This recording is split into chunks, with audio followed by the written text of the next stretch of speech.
So I'm Dr. Paul Grigsby. So good to see you here again. So many familiar faces, so many new faces. Really interesting talking to teachers out there and talking to members of the cast and people behind the scenes about their experience of being here years before and watching this event and then coming up and deciding through watching this event to come to Warwick and be part of the play, either on stage or behind the scenes. So it's something to worth thinking about, that maybe the people sitting out there today, in a few years' time, will be up here on the stage in front of all these people. I wouldn't recommend it, but it's some people really like it. Anyway, I'm going to be talking about the historical context of Aeschylus' Agamemnon. Some of the pictures that you're going to see today are pictures that I took when I was 17. I got into sort of Greek mythology when I was 16, saved up and did a trip by train to Greece when I was 17. And one of the things I did, so if some of the pictures are terrible, those are my pictures. If they're good, they're ones that I've stolen off the internet. So this is the theatre at Epidaurus, the healing sanctuary.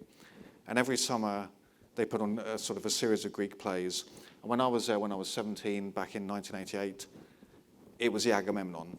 So the Agamemnon holds a sort of special place in my heart as the first Greek play that I ever saw and didn't understand a word of, because it's in ancient Greek. You'll be pleased to know that today we'll do it in English. This was a scene when I turned up at the theatre, and spoiler alert, if you don't know, Agamemnon dies. Okay. They were sort of giving it away when we turned up. Agamemnon dies, as does Cassandra. This was a scene a few hours later at the denouement of the play. I said this is probably the worst photo that's ever been shown on stage in this place. But as you can see, a bit later, this is the echiclema, the bit where the bodies are sort of rolled out. In this production, they were sort of lowered down almost on a drawbridge. And you've got the red carpet with Clytemnestra standing on top. And I'll be talking through the plot, which I'm sure you're familiar with, and you'll be even more familiar with by the end of the day. But the interesting thing, or one thing that I really liked, the trees weren't so keen, was that there was a forest fire. When we were there watching the performance, in the distance there was a forest fire on the mountain. So when the watchman sees the fire on the mountain and says, oh, look, we've won, they're on their way back, there was actually a forest fire. I'm sure the stage crew didn't go up there and light this, but it was very nice, as I said, not for the trees, but it was nice for us watching. So, Aeschylus, the man himself.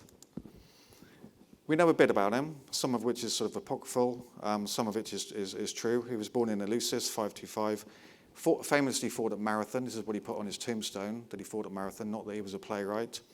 His brother died at Marathon. He was there in Athens when the Battle of Salamis took place. So all of these important events were happening during his lifetime. He wrote between 70 and 90 plays, of which 6 or 7 remain. We've got the Persians, Prometheus Bound, which we think probably isn't by him anymore, the Suppliants, the Oresteia trilogy, and the 7 Against Thebes. And as I said last year when I gave this talk, he died. There's a story in Pliny that he died when an eagle dropped a tortoise on his bald head, thinking it was a stone trying to crack the shell, which is why I always wear a hat when I go to Greece nowadays. There he is. There's a photo of the event that someone managed to capture. So the Oresteia itself, setting the scene continuing from what Emanuela said, it's a tetralogy, as all of these were, 3 tragedies and a satyr play, performed in 458, very sort of pivotal time, as we'll see in a bit. It's the Agamemnon, then the Koephoroi, the libation bearers, and the Eumenides, and it tells a story of the ancestral curse from the return of Agamemnon from Troy through to the pardoning of Orestes in Athens. And then the lost satyr play, which we don't have, was a Proteus, and it was about Menelaus returning from Troy and his sort of shenanigans with the god of the sea in Egypt, which is a story that's told in the Odyssey. Now you're probably all familiar with the play and the story, but I'll run through anyway in case anyone's unfamiliar. The Agamemnon deals with the return of Agamemnon from Troy after 10 years with his captive, the Trojan princess Cassandra. Clytemnestra has been plotting revenge because of the sacrifice of Iphigenia, their daughter, who we remember Agamemnon sacrificed before sailing to Troy to make sure the winds were on his side. She persuades him to step on a red carpet, a bit of hubris. She murders him in the bath, which luckily we don't see. Cassandra is murdered. Here's my amazing photo again of that amazing moment.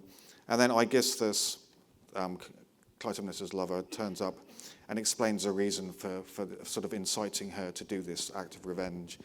And this is all to do with this sort of big rivalry and curse that's been coming down the family since Tantalus killed his son, sacrificed his son and fed him to the gods, which isn't really a good thing to do. There's lots of child murder and making people into pies in these stories. Thyestes, here's a person pie. If you've heard of a Thyestean feast, Atreus, Agamemnon's dad, killed Thyestes' sons, turned them into pies. Again, here's a photo of the pies themselves. I don't know whether there was chutney with them, but Thyestes ate them and took part in this, what's now called a Thyestean feast. Happens a lot in Greek mythology. It happens in Herodotus. The Persians are always cooking each other in pies. Anyway, it's making me hungry now. Then we come on to the next play, which we're doing next year. We're doing the Libation Bearers and Eumenides next year. So the Coephoroi, Libation Bearers. Orestes, Agamemnon's son, returns to Argos with his cousin Pylades to take vengeance on his mother.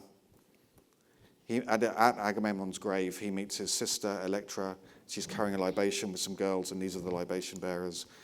He's persuaded to disguise himself, return to Argos, and there kill his mother and Aegisthus. And in so doing, he gets the sort of the fury of the Furies. And here they are. The Erinyes, the Furies, is a painting by Adolphe Bouguereau. And as you can see, there's a nice detail. They're all pointing to the knife in Clytemnestra's chest, and he's already being hounded by these. In the Oresteia, we only see the Furies after the murder of Clytemnestra, but in a sense, they're part of this sort of tit-for-tat killing and part of this sort of big thing of vengeance, which has been going all the way through the family with Atreus and Thyestes and the various pies. They're much more than that. They're also sort of elemental beings. If you want to find out more about that, about their role in sort of as cosmic beings, read Emanuela's book. Okay, plugging Emanuela's work here. Then finally in the Eumenides, the final play, which again we're putting on next year, after the purification of Orestes at Delphi, here's a pot that's in the Louvre showing that. He's still being pursued by the Furies, so he goes to Athens and he persuades Athene to give him a trial on the Areopagus, this little hill outside the Acropolis, with 12 Athenian citizens as a jury. It's a hung jury, but she gives a casting vote, and she decides in his favour. And then she persuades the Furies, the Erinyes, to sort of channel this vengeance into justice. So they become a force for justice in Athens, and they become then known sort of euphemistically as the Eumenides, the kindly ones. So all ends happily, and no more pies. Okay, historical context. Does the Oresteia contain any commentary on contemporary events? Is this what Aeschylus is actually doing? Spoiler alert, we don't know. But there are clues about things that he might have been influenced about, and he's obviously going to be influenced by all of the things that are happening around him, being a very political animal as a normal Greek would have been. So some people have suggested a number of different nods to contemporary history, which I'll be talking about some of these. The myths, the Oresteia trilogy itself, might depict the Athenian political journey from monarchy, if there was monarchy, through sort of aristocracy, through oligarchy, I guess, run by the aristocracy, through to tyranny, through to democracy. It could also contain, the Eumenides especially contains commentary on the reforms of the Areopagus, which I won't talk about this year. I'll talk about it next year if they invite me back.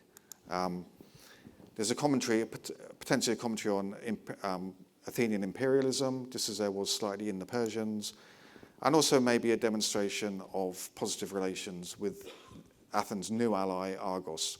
You'll notice the whole trilogy seems to be to set place in Argos rather than Mycenae, for example. Is that anything to do with politics? So a brief view of the Athenian journey towards democracy. In a sense, a simplified version is Agamemnon, libation bearers, Eumenides equals monarchy, tyranny, democracy, or whatever sort of monarchy equivalent is. Really, it's a movement more generally of the rule of inheritance and inherited wealth and inherited power from the few towards the many. That's a sort of journey that maybe Aeschylus is showing in the Oresteia. If you want to read about the history, there's 3 good books. Athenian Constitution, the Athenian Politeia by Aristotle, Herodotus, full of pies, definitely worth a read, and Thucydides. So the start of the journey, the kings, the last legendary, we have no historical record of kings in Athens, the last historical one, semi-historical, is Codrus, who perhaps 11th century, something like that, was meant to have been the last king of Athens, and he made his son sort of succeed the power, and then instead after that it was ruled by archons. Originally 3 archons, and then 9 archons. And after you'd finished being an archon, you could join the Areopagus. It was a bit like our House of Lords, sort of a place where you go then to sort of make decisions after serving your term. But as ever, having sort of archons and aristocrats in charge leads to corruption, leads to haves and have-nots, and have-nots are never very happy about this. And as Aristotle, or whoever wrote this constitution, says, such being the system of the constitution, and the many being enslaved to the few, the people rose against the notables. This many being enslaved to the few isn't just a turn of phrase. There was actually enslavement of Athenian citizens by other Athenian citizens, which I'll talk about in a minute. So he's not just talking euphemistically here. Then along comes our hero, Solon, who incorporated reforms into Athens in around 494 BC. He's not a man of the people. He didn't do this for the people as such. He did it to restore the equilibrium. Things were getting out of hand. He just wanted to sort of smooth the journey a bit. But in order to do that, he had to unbalance some of the sort of the disequilibrium and make sure that things were a bit more equal for all people. And he tells us about this in poetry, which is really nice. I don't know whether he spouted poetry all the time, but I stood protecting both with a strong shield and suffered neither to prevail unjustly. He's not on one side or the other. He just wants the ship of the state to sail smoothly. So he enforced this thing called the seisaktheia, the shaking off of burdens. I think seismic, means shaking. So the shaking off of burdens prohibited loans secured on the person. This is the enslaved to the few bit. If you were poor and you wanted to borrow some money off an aristocrat, he could say, yeah, I'll borrow it to you, but if you can't pay me back, then you'll become my slave. And this had happened. A lot of Athenians were in slavery to each other.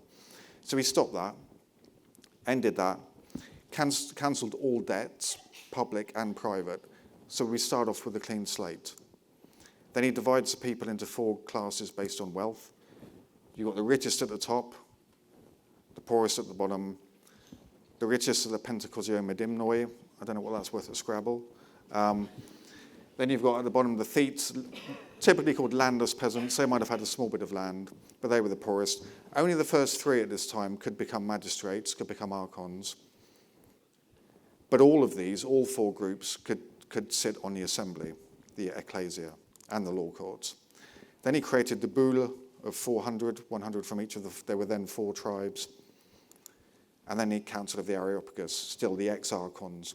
So basically the assembly set the agenda, the boule sort of voted on it, and then the Areopagus sort of ratified whatever was put forward. So at least the people had some say in what was being talked about. Then we have the tyranny. The tyranny is sort of the next stage. It's where one of the aristocrats gets power by bringing the people onto his side. And the people benefit because they then have a voice of someone who's doing something for them. But they then benefit because they sort of take sole control. And the person that we think about with a tyranny in Athens is Pisistratus. This pot here is actually Athena leading Heracles to Olympus, but it might as well be Pisistratus. He had 3 periods of power.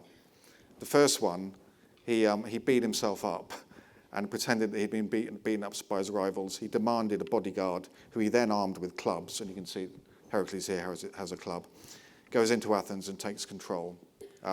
He was soon kicked out, comes back, he's invited back a few years later, and then he persuades the Athenians that he sort of has divine sanction to be in control, because he gets a local woman to dress up as Athene, and he rides in a chariot with this woman called Phi, pretending that she's Athena. And again, he gets kicked out after about a year. But then finally in 546, he comes back again, and he's there to stay. He's there till he dies. He's there for about 20 years, and he's succeeded. Again, you see this father to son, aristocratic inheritance, succeeded by his son Hippias. And this is when Aeschylus is born.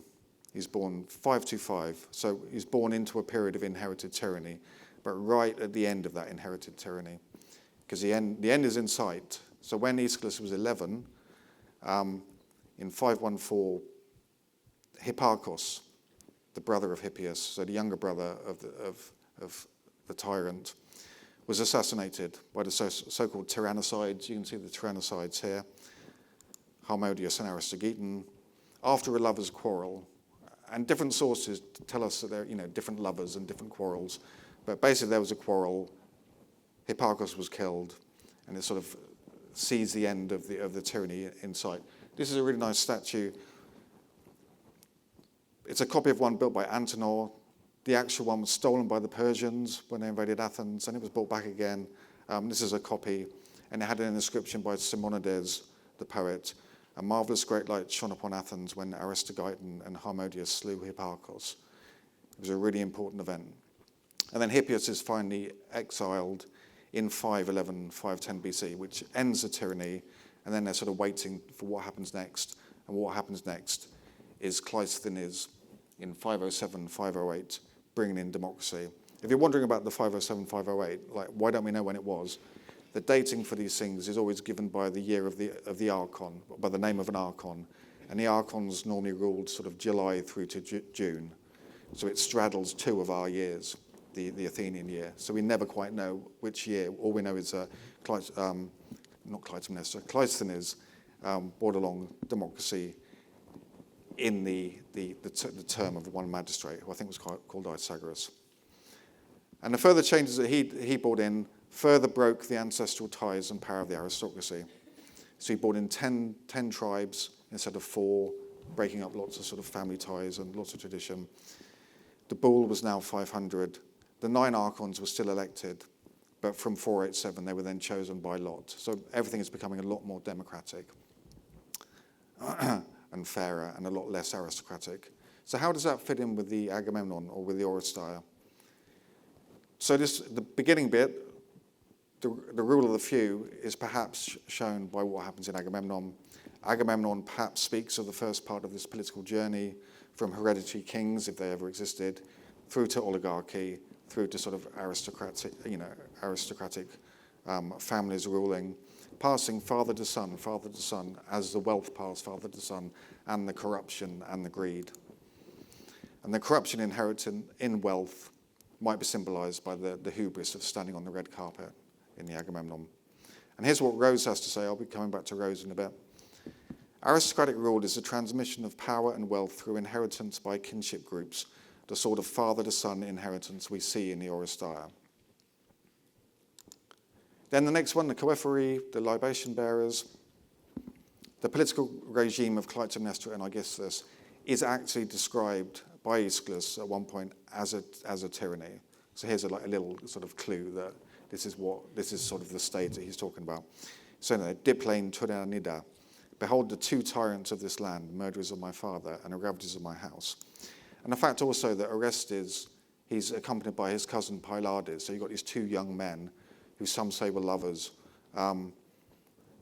taking part in this act, this killing of tyranny. So I'm pretty sure that the people watching it on stage back in Athens in the day would have associated Orestes and Pylades with Harmodius and Aristogiton, the tyrannicides. And then democracy in the Eumenides is quite straightforward. In the Eumenides, we see courts of law, secret ballots, anonymous citizens. All of the stages of the sort of the law, the trial at the end of the Eumenides is democracy in action. Okay, so we seem to be seeing a movement and a sort of a mirror of this political journey. Whether it's really there or not, we don't know. But overall, we definitely see that there's a criticism of aristocracy that's going on. Aristocratic rule is a transmission of power, this quote again, and wealth through the inheritance of kinship groups, the sort of father-to-son inheritance we see in the Oresteia. So the house of the Atreidae, Agamemnon's family, might be seen as itself an emblem of the aristocracy. Don't know why you don't like pies. And the idea being that the corruption, like the curse of the Atreides, is endemic in aristocratic power. Just as power goes from father to son to father to son, so does corruption go from father to son to father to son. Nothing really changes. So the Oresteia as an attack on aristocracy. Here's what Rose has to say. This is a very interesting book. So the scions, the members of the great aristocratic oikoi, the houses, were most deeply committed to the whole ideology of inherited excellence and immortality won through continuity in the male line. So this idea of father to son, it was really important to the aristocrats. Thus, a doctrine that focused on the corruption inherent in wealth that not only threatened the initial perpetrator of crimes with divine retribution, but held out the prospect of disaster for his progeny, constituted a fundamental ideological attack on the aristocracy. So this whole myth cycle is an attack on the aristocracy. And Rose goes even further to say that Greek theatre itself was anti-aristocratic, was democratic. A dramatic form that applies that doctrine to the body of myth from which the aristocracy in general drew their chief cultural support, even using their own myths that they were so fond of against them, for its exalted status, contains a distinctly anti-aristocratic bias.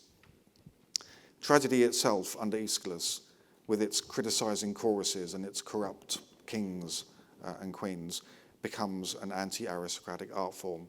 Whereas when it developed under Pisistratus, under the tyrants, maybe it was a bit more equal. Maybe it was the chorus and the main characters were in a bit more agreement. But by the time we've reached a sort of democratic Athens, there's that tension there. But you might ask, if oligarchy and tyranny have been replaced by democracy, why is he even writing about this stuff? Why is an anti-aristocracy agenda even important? But actually, this vying of power between the aristocracy and the people was still going on, and there had been sort of various things that had been going on that had raised attention once again just before Aeschylus was writing. And this was all sort of centered around the power of the Areopagus. But I will not talk about that this year. I will talk about that, as I said, if they invite me back next year, I will talk about that next year. I've got to find something extra to talk about. We'll go there. Okay, so come back next year and find out about the Areopagus. So much for sort of the general politics. Emanuela also mentioned that one of the big themes of the Persians, one of the things that Aeschylus was commenting on, was Athenian imperialism. Now the background here is the island of Delos. And if you know a bit about Athenian and Greek history after the Persian War, the Athenians set up this thing called the Delian League, where they got all of their allies to give them initially ships or money to defend themselves against the continuing Persian threat. But then after a while, it became obvious that there was no Persian threat, or it was dwindling and dwindling, and the Athenians just kept on asking for more ships and money and spending it in very odd ways. And then the allies started to rebel. So you had rebellions in Naxos in 469, 468, and Thassos 463, 462, which were dealt with really harshly by the Athenians. And through these actions, it becomes really clear that the Delian League is no longer the Delian League and is now the Athenian Empire. And to see, when this was going on in Thassos, that was 462, and the Oresteia is performed in 458, so this is all, perhaps in people's minds. And just as the Persians might warn against the hubris of the Athenians becoming an empire, the Oresteia holds a few clues, a few sort of tentative things that may say the same. Clytemnestra, for example, says this: "Only may no mad impulse first assail the army, overmastered by greed, to pillage what they should not." Okay, I mean, that sounds like a bit of a warning of hubris. Don't overstep the mark. Don't overreach. And again, the chorus, the Agamemnon and Menelaus, they continue referred to in the Agamemnon as kings of ships. And given Aeschylus' sort of the bad press that he's giving this cursed family, these are not the heroes of the piece. Calling them kings of ships is a hint that he's sort of casting a bad light on this Athenian sort of imperialism and the pride that they're taking in their naval strength. And as Rosenblum says, the reference to contemporary Athenian naval imperialism is unmistakable. Okay, how am I doing? Finally, demonstration of positive relations with their new ally Argos. Now, again, this is something I'll talk about next year, but there was an earthquake near Sparta, a place called Mount Itomi. The Helots revolted, the Spartans were busy fighting them. Athens sent aid and were rejected, so they sort of fell out with Athens and Sparta fell out. And so Athens needed another strong ally in the Peloponnese, and they chose Argos instead. And this may be reflected in Orestes, talking in Eumenides. He's talking to Athena, and he says, and he's swearing an oath of sort of fealty between Athens and Argos. "I swear an oath to this land and to your people for the future and for all time to come, for no captain of my land will ever come here and bring a well-equipped spear against them." And that might be a nod that Aeschylus is given towards Argos as a new ally. But an extra thing, the action of the Oresteia seems to take place in Argos, not in Mycenae, as we would expect. We would have thought it was, we would think that everyone in that theatre probably expected it to be set in Mycenae. Has Aeschylus changed the location to please his new allies? Here's some examples of the Iliad telling us that it's set in Mycenae. "King himself of Mycenae, rich in gold." These are more of my travel pictures from when I was 17. The Lion Gate at Mycenae. "Your ships stand beside the sea, all the many ships that followed you from Mycenae." And then the Odyssey, 7 years he reigned, talking about Aegisthus, 7 years he reigned over Mycenae, rich in gold, after slaying the sons of Atreus. So some have suggested that Aeschylus has set the Oresteia in Argos to please this new friendship with Argos. And Argos had themselves defeated Mycenae back in 468 BC. So Mycenae, wasn't in their good books really anyway. But we need to tread carefully. There need not be anything overtly political in his use of the word Argos the whole time. Homer himself uses Argos as a sort of blanket term for the whole region, which includes Mycenae in the Iliad and the Odyssey. So his use of Argos uses it 42 times. 36 of those 42 times he's talking about the region that includes Mycenae. And only 3 times that we know in the entire Iliad and the Odyssey, when he says the word Argos, does he mean the city of Argos. And that usage was still prevalent in Aeschylus' time. So maybe Aeschylus is just being Homeric. And myth is flexible anyway. It was one household who lived in all these palaces, so maybe it didn't matter so much where you set them. It gave you that sort of inherent flexibility. Okay, back to the beginning of my slide of the fire on the mountain. Some have also argued that the beacon on Mount Arachneus was not visible from Mycenae. So this is another clue that Aeschylus hasn't said it in Mycenae. After all, it is actually set in Argos. And here's the quote: "Until it swooped down when it reached the lookout near to our city upon the peak of Mount Arachneus." So there's Mount Arachneus. On the left-hand side, you can see it from Argos. Clear run. There's no point, if you want a watchtower in Argos, you can see it. If you're in Mycenae, it seems okay. But let's zoom in, see if this works. Yeah, there we go. And it's gone. You can't see it. So if you're in the city itself, you cannot see the fire on the mountain. But do we really think he cared? Had he been to Mycenae? Had he stood there and wondered where the watchman stood? And where could you see the mountain from there? Maybe there was someone up the mountain. Maybe the watchtower was about 300 meters high. Who knows? But did he really think this stuff? And this is the sort of questions that you need to ask yourself when you're looking at these parallels or looking for historical context and this sort of thing. How can we think that Aeschylus would push his politics so far to move Mycenae to Argos, or that he would care whether the peak of Arachneus could actually be seen from Agamemnon's palace? How can we think? It's a really good question, because we don't know. Was he overly political? Was he really anti-democratic? Did he set the Oresteia in Argos to suck up to their new allies? Was he being Homeric? Was he just being ambiguous? Or did he not really care? We don't know, but it's really fun trying to find the answers and trying to find out. And that's what we do when we study classics. So please, all come and study classics here. And we can find out between us what Aeschylus was even talking about. Okay, thank you.